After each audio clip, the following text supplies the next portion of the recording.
Good evening. This is Akashvani, Kohima. I'm Katholena with the evening news. The headlines. Nagaland Minister Temjen Imna stresses on need for legal awareness among common people. Prime Minister Modi launches various developmental projects worth more than 5,450 crore rupees in Guwahati. Final electoral rolls for Koridang Assembly Constituency has been published. And Union Cabinet approves establishment of Startup India Fund of Funds 2.0. Now the news in detail. Nagaland Minister of Higher Education and Tourism Temjen Imna today stressed on the need for legal awareness among common people. Speaking at the 22nd Annual General Conference of the Nagaland Judges Association in Dimapur, he said, while the judiciary is one of the most important organs in our society, our Naga society is still unaware about our legal rights and the justice system. The minister emphasized on promotion of social justice through judicial activism and encouraged judiciary to be proactive in addressing issues pertaining to tribalism which affects our society. He also presented a copy of the Constitution of India to the President of NJA. Addressing the program, Judge, Guwahati High Court and Portfolio Judge Nagaland, Justice Yareng Chungla Longkumar, reminded the officers that the district judiciary is the first point of contact for the layman and therefore, judicial officers must discharge their duties not just fairly but with humility. Justice Longkumar also urged the judicial officers to make efforts towards disposing of cases and reduce backlogs in the districts. Prime Minister Narendra Modi inaugurated and flagged off several development projects worth more than 5,450 crore rupees in Assam today. In Guwahati, he inaugurated the Kumar Bhaskar Varma Setu across River Brahmaputra, connecting Guwahati and North Guwahati, built at a cost of 3,000 crore rupees. The Prime Minister also virtually inaugurated the temporary campus of IIM Guwahati and the National Data Center for Northeastern Region at Amingaon in Kamrup district. He also flagged off 225 electric buses under the PM E-Bus Sewa scheme for 4 cities of India. Earlier in the day, the Prime Minister inaugurated the emergency landing facility on Moran Bypass, developed along a national highway in Dibrugarh district, and witnessed aerial display of fighters, transport aircrafts and helicopters. The emergency landing facility was constructed with 100 crore rupees. Later, addressing a Budh Vijay Sankalp Sabha in Guwahati, he said that the entire Northeast, including Assam, is the Ashta Lakshmi of India. The Prime Minister also said, during the last 11 years, the NDA government led by BJP played a very important role for the development of Northeastern region. Northeast हमारे लिए अष्ट लक्ष्मी है.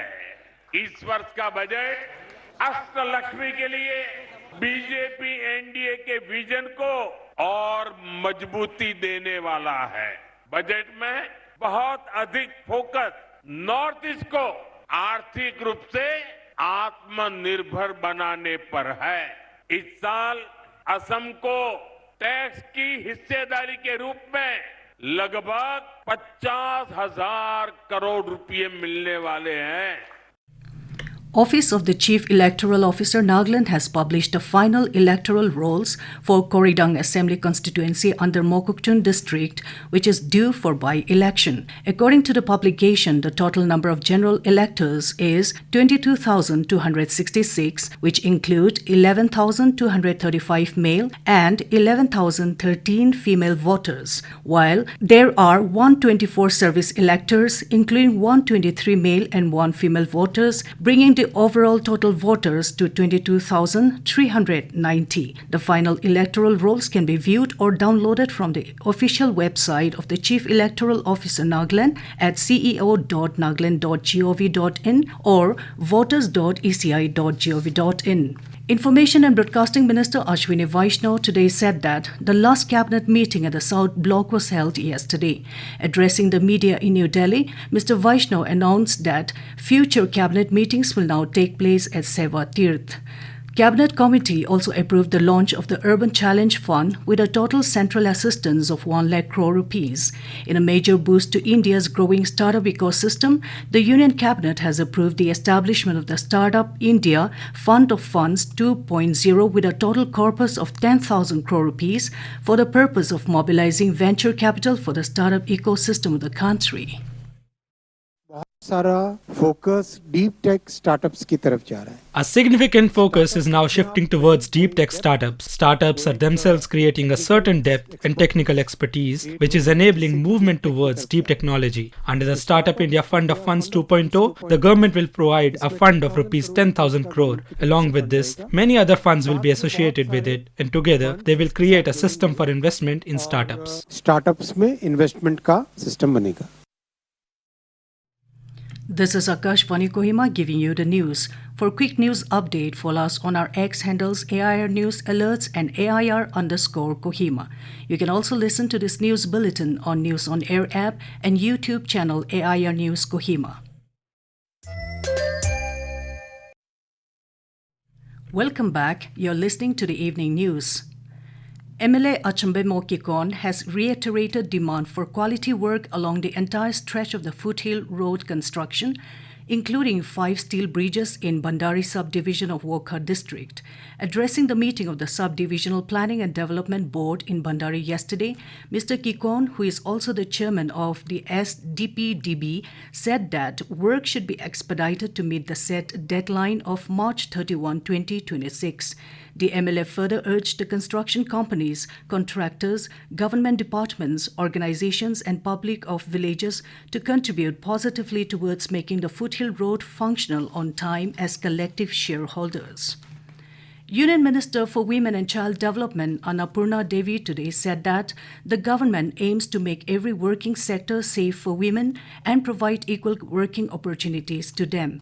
Addressing the National Conference on Safety of Women at Workplace in New Delhi, she said that the She Box portal has made it easier for women to register their complaints at the workplace. She also praised government schemes for women's welfare including Ujjwala Yojana, Mudra Yojana and others. The National Conference on Safety of Women at Workplace, organized by the Ministry of Women and Child Development, aims to create safe, dignified and harassment-free workplaces for all women across sectors. It also aims to strengthen the implementation of the Sexual Harassment of Women at Workplace Prevention, Prohibition and Redressal Act 2013. The 5-day capacity building training program for Swava-Lambang Connect Kendras (SCK), organized by Investment and Development Authority of Nagaland (IDEN), concluded yesterday. SCK is a flagship initiative of small industries, Development Bank of India and Government of Nagaland to foster entrepreneurship by providing free, comprehensive support to aspiring and existing entrepreneurs. The training covered key thematic areas including income tax return, goods and services tax, entrepreneurship development program and management information system. Earlier in his welcome address, Under-Secretary IDEN I. Changsan highlighted the relevance of SCK as strategic initiative aimed at strengthening the entrepreneurial ecosystem in Nagaland. And the Ashta Lakshmi Darshan Youth Exchange Program, sponsored by Northeastern Council NAC under the Donor Ministry, concluded yesterday at the School of Agricultural Sciences, Nagaland University, Medziphema campus. The Ashta Lakshmi Darshan Youth Exchange Program is an initiative of the Ministry of Development of Northeastern Region and NEC aimed at promoting Ek Bharat Shrestha Bharat by connecting youth from non-Northeastern states with the 8 Northeastern states through academic, cultural and experiential visits, fostering national integration, mutual respect and cultural understanding. A total of 40 students, 20 each from Kerala and Ladakh, along with 4 teachers participated in the youth exchange. To end the news, the headlines here again. Nagaland Minister Temjen Imna Along stresses on need for legal awareness among common people. Prime Minister Modi launches various developmental projects worth more than 5,450 crore rupees in Guwahati. Final electoral rolls for Koridang Assembly Constituency has been published. And Union Cabinet approves establishment of Startup India Fund of Funds 2.0. That is all we have in this evening news bulletin. We will be back with the morning English news at 7:30 tomorrow. Good night.